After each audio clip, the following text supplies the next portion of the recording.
Hey, what's going on, everyone? This video is going to go over the installation of the NOVSIGHT 3-inch light pods on my 2019 Greyhawk RV. The reason why I'm installing these light pods is I'm just not satisfied with the light output of the headlights on this thing. I've changed out the bulbs and I went with the more expensive Sylvania bulbs, and yeah, it did increase the light output a little bit, but not enough. And plus, I just don't like the color tone of the headlights themselves. And we do quite a bit of driving at night on our way back from camping, and I just wanted a better experience. So I did a little research, and I found these NOVSIGHT pods, and I'm gonna give them a try. They can sell like 4 different versions of them. They have the auxiliary driving light, which is what I'm going to go with today.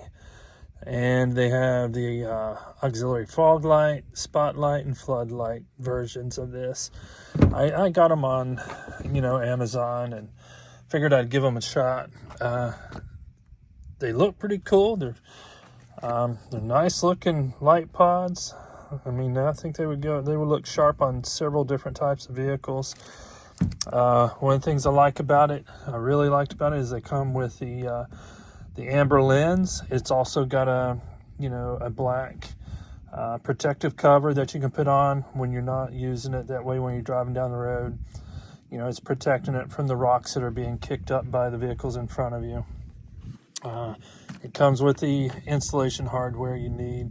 They also come with a wiring harness that looks to be really, well built. I mean, it seems like it'll work just fine.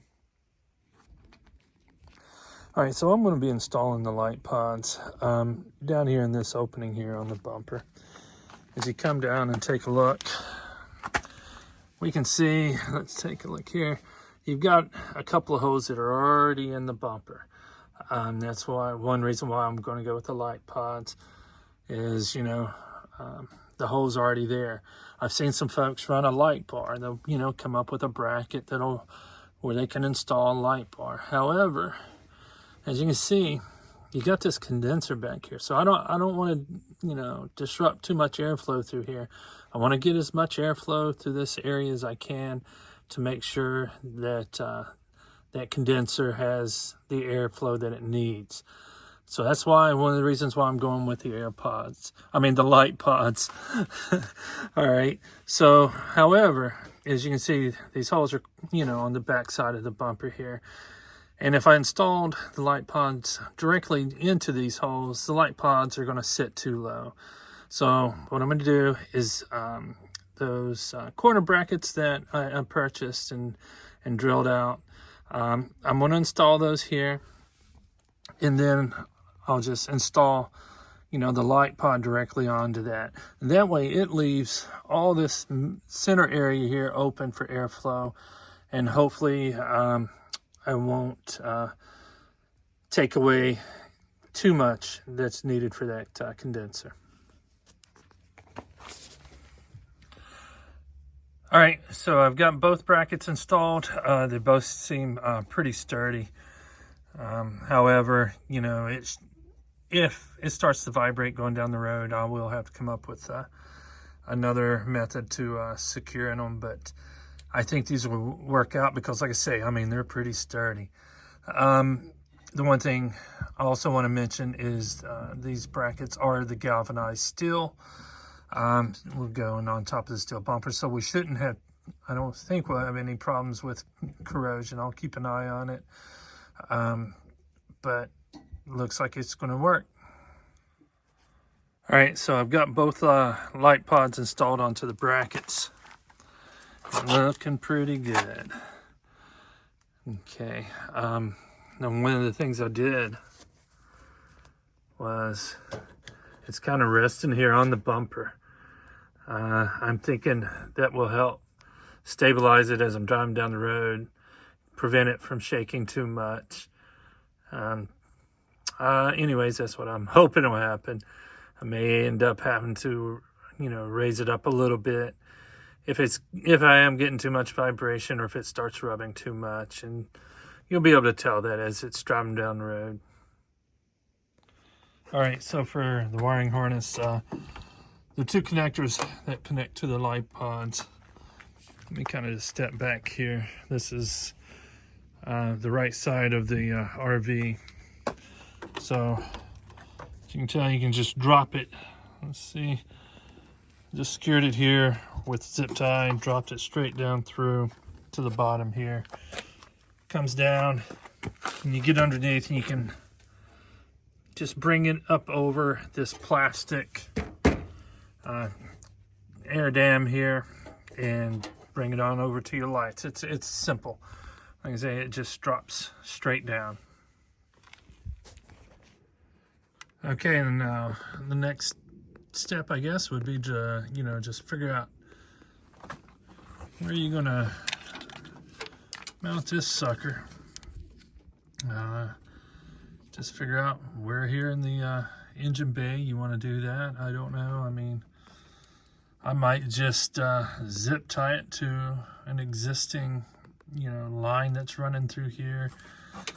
May see if I can mount it up underneath here. Just take this bolt out and mount it. I don't know if that would work, but I'll have to come up with something. All right, so what I decided to do was to mount that relay right here. I'm just going to remove this, install this right there. Just kind of give you an idea where it's at. It's right behind the battery here.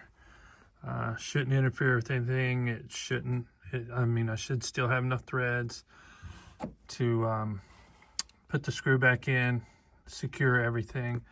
And then what I'll do is have to run the switch wiring through the firewall into the cab. All right, so as you can see, bring the wiring harness up through here, zip tied it in a couple of different places, ran it over to here, and then attach the relay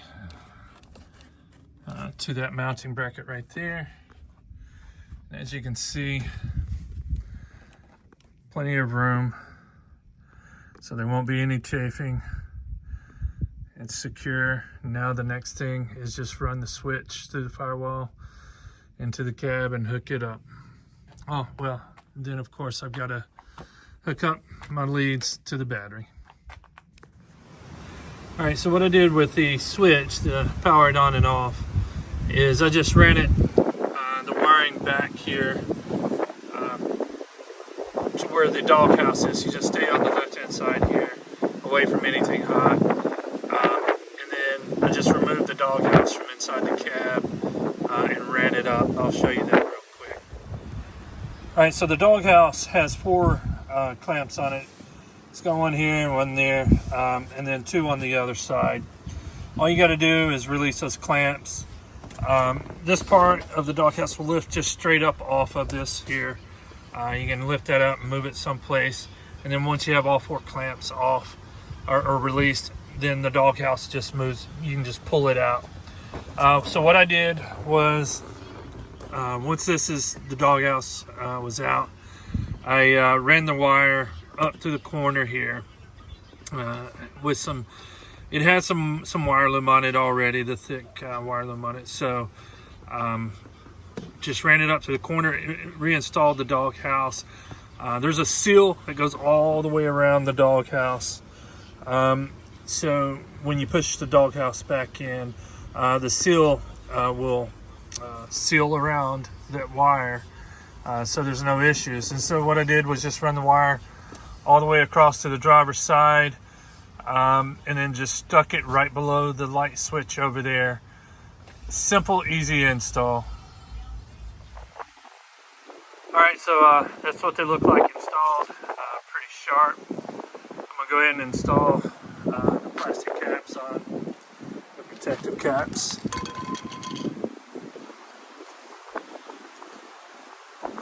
All you do, snap them on like that.